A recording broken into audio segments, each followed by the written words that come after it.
Blackwell, Seafair 2010. So all this race would not go on without the help from volunteers.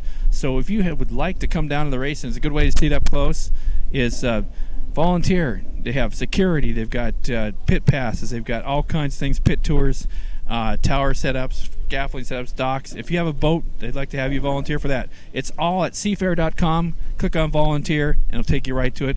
Or and welcome to another version of Seafair, which almost didn't happen. We'll talk about that a little bit later on. Hi, I'm your host, Curtis Blackwell. Been here a long time, and also joining me throughout the broadcast, our on videotape, whatever you want to call it. This year we're doing something a little differently. We're going to be reminiscing about 60 years of hydroplaning here just on Lake Washington, and there have been a lot of them. There have been flipovers, there's been a lot of rain, there's been all kinds of things. So now I'd like to introduce one of who's been a longtime friend and who's known hydroplanes for over 50 years. I don't want to give away our ages, but we've been here a long time, right, Brett? We certainly have. And this race course has seen a lot of activity, as you mentioned. First race here was in 1951. Well, actually, 1950 was the first Seafair. There was no race, there was no unlimited race in 1950, but there was a mile trial that the Slow Motion 4 participated in on Lake Washington, where it set the record for the straightaway record for propeller-driven boats at 160 miles per hour. It was with the owner Stan Sayers driving, and then with the designer Ted Jones along as riding mechanic. Now, on the basis of that successful mile trial at Seafair in 1950, that gave the slow-mo some credibility, and it went back to Detroit a few weeks later and won the Gold Cup race for unlimited hydroplanes.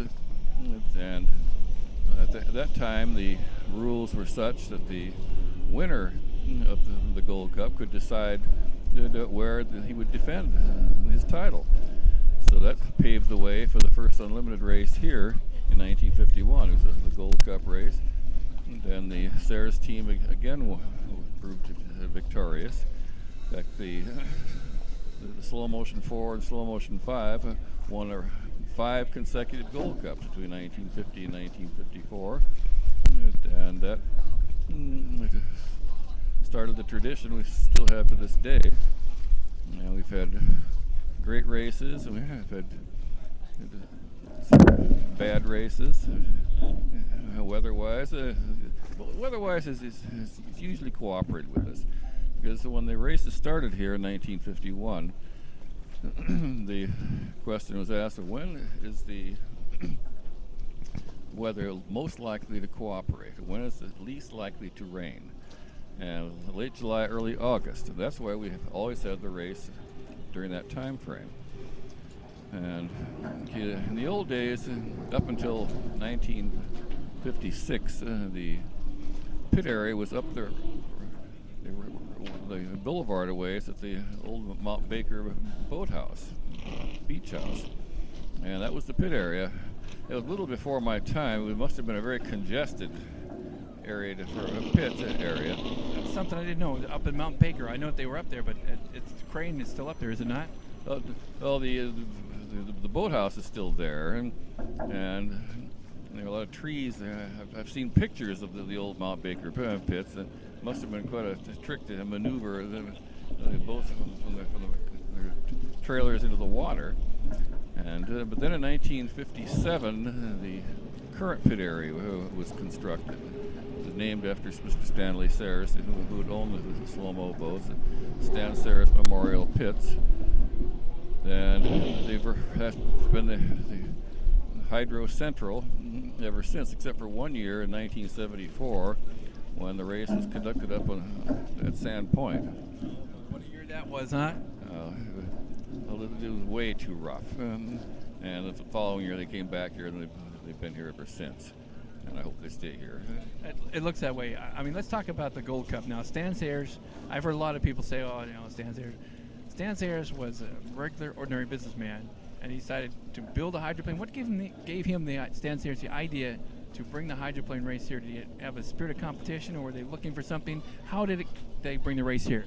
Well, he had dabbled in limited hydroplanes for a number of years, and you, like a lot of people, read yachting and motorboating magazines and saw what a big thing the race was in the northeast quadrant of the United States, specifically Detroit and Washington, D.C., and a few other venues. And Seafair was getting going. They're in the late 40s, at least in the talking stage. And the Seafair people realized they needed a headline event. And after the slow-mo set the mile straightaway record and then won the Gold Cup, that the door opened for them on that area. So they had a headline event starting in 1951. And this would be the 60th consecutive year of competition on Lake Washington for the unlimited hydroplanes. Has the hydroplane race ever been brought to a stop? I mean, besides where a flip over a boat goes, I mean, has there been any particular reason, weather-wise or anything that you can recall, that's stopped the race and they had to do it the next day, or has it always been finished on time here? Only once has it ever had to be postponed till Monday. That was 1960, and there was a rash of crashes. No one was seriously hurt, but there were delays and delays. Finally, they ran out of daylight, and they ended up running the final heat on Monday. That's the only time in the entire history of the racing here on Lake Washington that they didn't get finished on Sunday. 1960, wow. It's very interesting facts. One more thing, because I know you got to get ready as the day goes on. We're going to be talking classic hydros and Seattle events here. And, I tell you, it's hard to believe. Boom, it was here. You know, it's about a week ago. Okay, it's here, coming. And here it is. So finally, ladies and gentlemen, before we let Fred go and do his thing and come back later on, this is Friday. It's the day of qualifying. Remember the days when people would come down here? I remember coming down here and like on a Tuesday and every day during the week. When did they quit doing that, and why? What was the reason for that? Well, because there's volunteers are needed, and in the early days, the yacht club, the Seattle Yacht Club, was the co-sponsor of the event. And at yacht club, people tend to be a little more affluent and can arrange their own vacation times better than the average Joe Blow like you and me. So, plus the efficiency of the turbine engines, they can get that done a lot quicker than in the past. Those old Allison Rolls-Royce engines, as wonderful as they sounded, they could be very bulky, and it would sometimes take the better part of a week to get them sorted out. Okay. Well, Fred, you know what? Why don't you come back a little bit later on, maybe like say after the air show, or just stop in. And like I said, this weekend here, we're here to talk about, reminisce about things. So I'll be quite a bit. You see hydros, there's limited lights. And there's something new here this year, what's called wakeboarding, and we'll check that out too. But you know what? I noticed yesterday, for the first time ever, I was walking down there, and just happened right in front of me, I saw the Blue Angels. All the Blue Angels flying with the Red Baron and another plane from Boeing. I wasn't quite sure what it was, so hopefully they'll be doing it. And they're all flying together and go, wow, it caught me off guard. That was so cool to see. So you never know what you're going to see new here at Seafair this year. Seafair is always full of surprises. Yes, they are. All right, thanks. Thanks, Fred. Okay, Chris Blackwell reporting. We'll be back to you a little bit later. Have a good day.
They had the Detroit Pistons.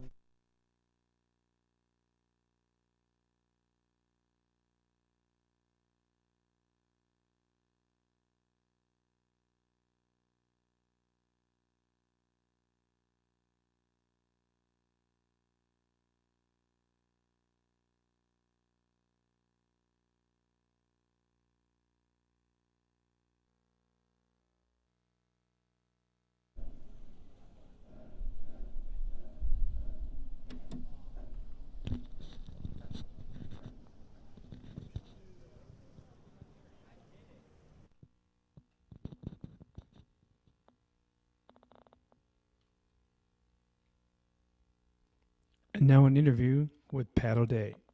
With all interviews here at the race course, an airplane is screeching overhead, interrupting us as we talk. But that's part of Seafair weekend here, isn't it? Yes, it is. If it isn't, the airplanes have replaced the boats at making wonderful noises. The boats are now just blow dryers, they sound like your hair dryer in the morning. And the airplanes provide the noise.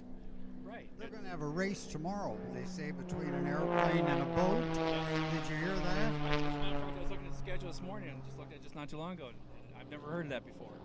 Well, it's long overdue.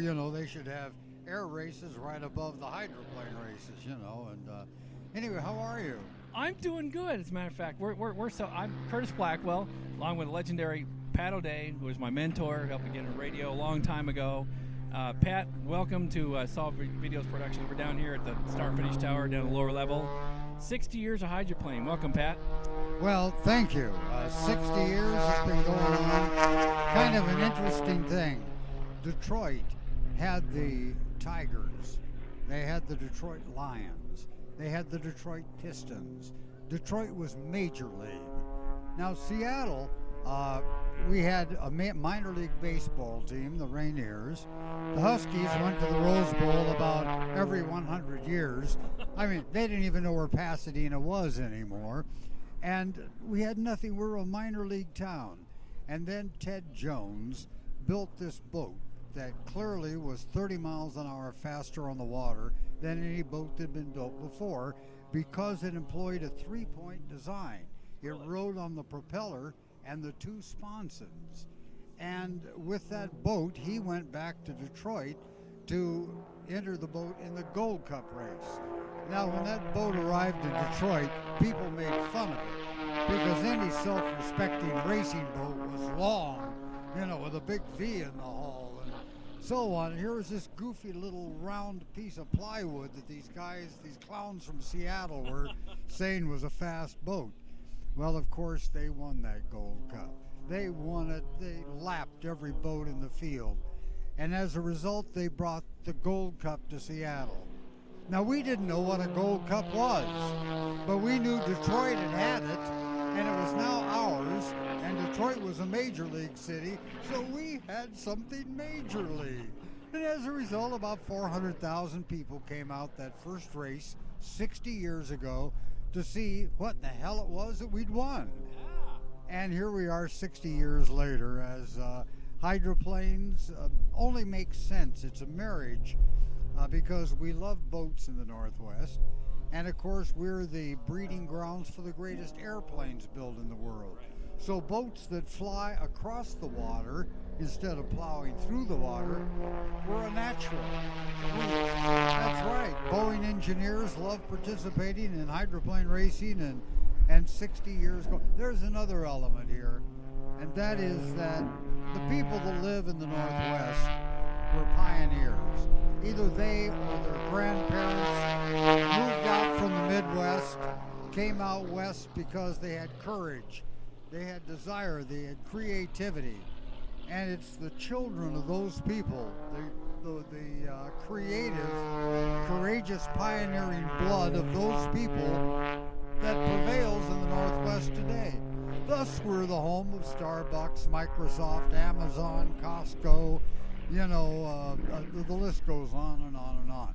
We are one of the creative capitals of the world, and it's because of the genes in the kind of people that inhabit the Northwest. Genes they inherited from their parents and grandparents that had the courage to say, screw you to the East Coast and move out here originally. Now, how that ties in with hydroplaning, I'm not too sure, but it seems to make sense, doesn't it? It makes a lot of sense, you know. And I like it because you're telling the truth there. I mean, I've been coming here, somebody told me down there that I've been coming 47 years. I lost track. But you know what? It's like every single year. It's year-round. Once you start getting addicted to these hydroplane races, you get hydroplane fever, because I've been to a few of the others, and it's year-round. Plus all of the hundreds and hundreds of hours of video I have, especially something like 600 hours of you. Well, it's a great event.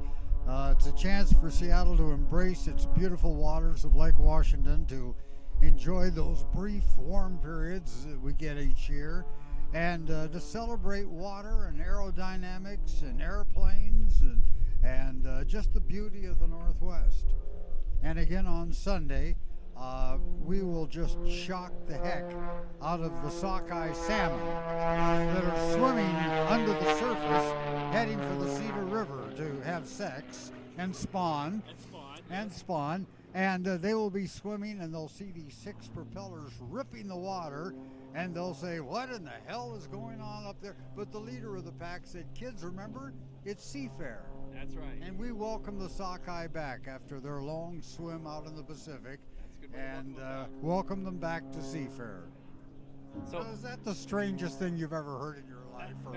Only here with I was listening to you earlier on the radio. Now, you got into hydroplane racing and broadcasting on the radio through KGR. It's nice to see KGR's back. So how is that going this year?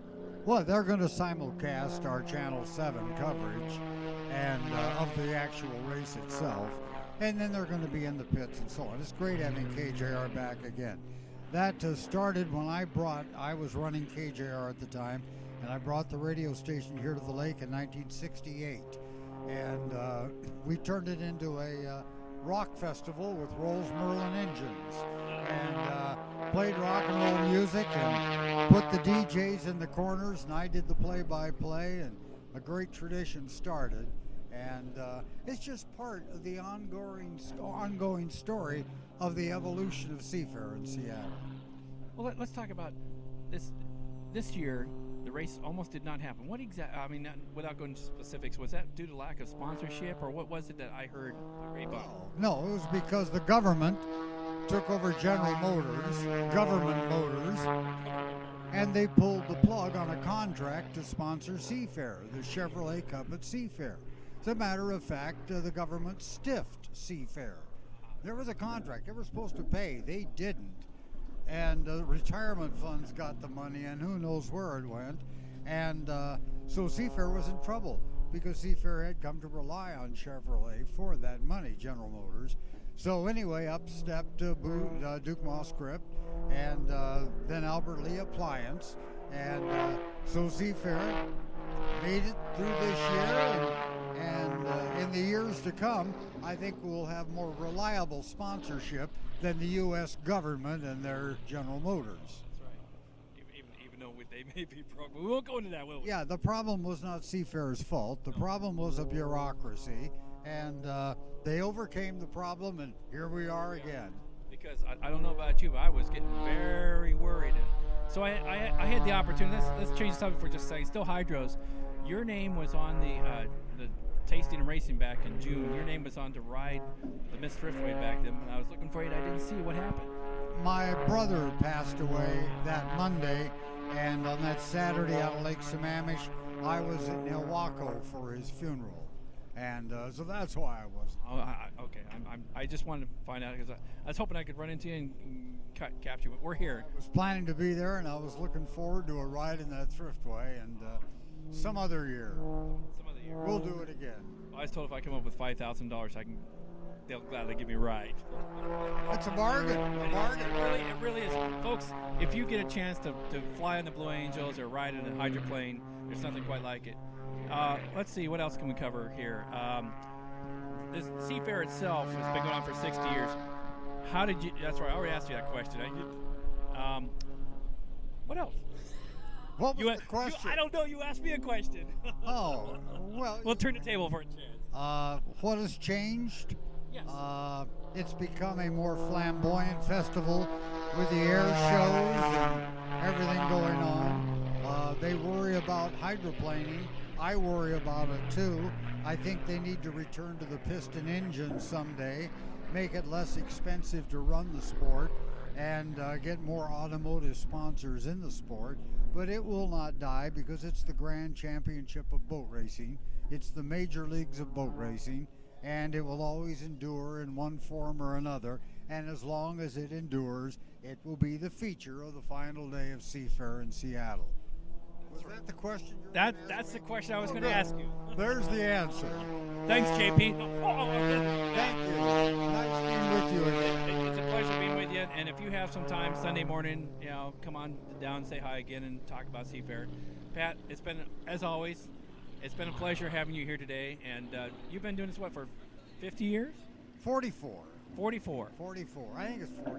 40. Well, it was 1968 till now, or 67. I did it for television. 43.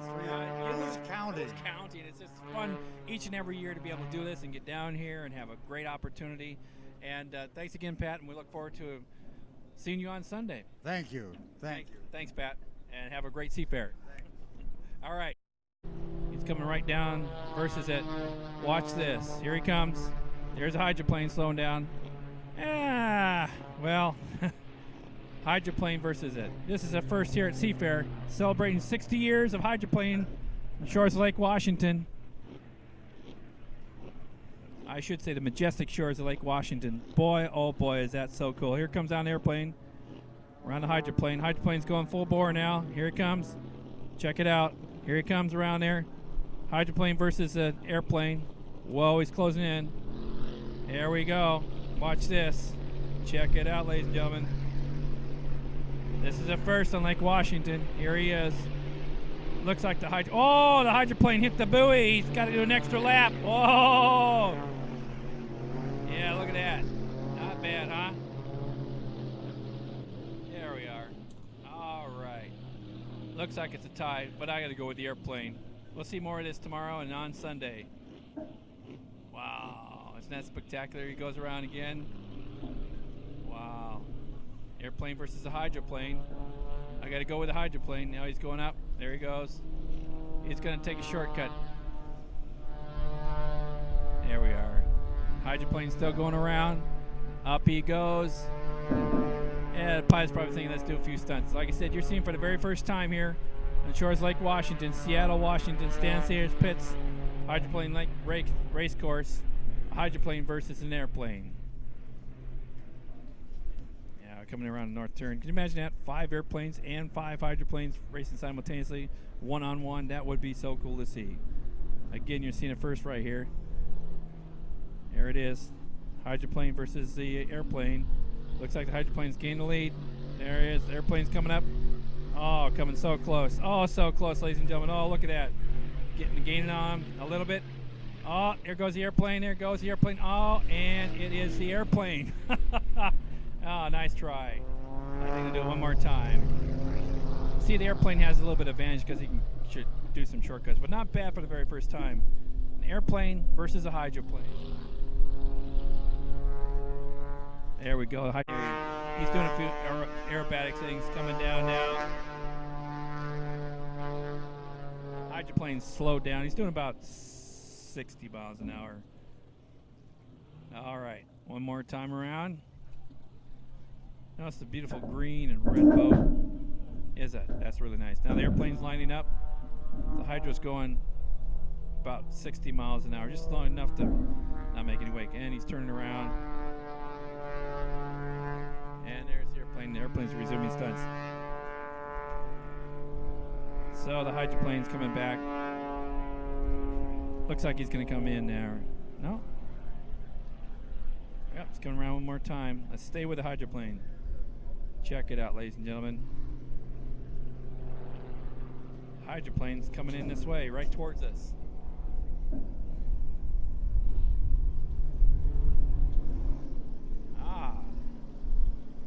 Check it out. It's going to go turning around. Turn around. All right. Boom.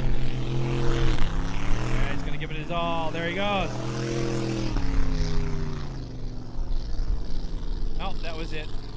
I thought he was going to go around one more time. Ladies and gentlemen, there we have it. Hydroplane versus the airplane, and I got to go with the, of course, hydroplane. But looking, and we'll back that up there. More coverage to come here from the shores of Lake Washington. I'm your host, Curtis Blackwell, along with our audio man, Joe the Mad DJ, and Dominic, all here, shores of Lake Washington. 60 years ago, the hydroplanes raced here, roared on Lake Washington.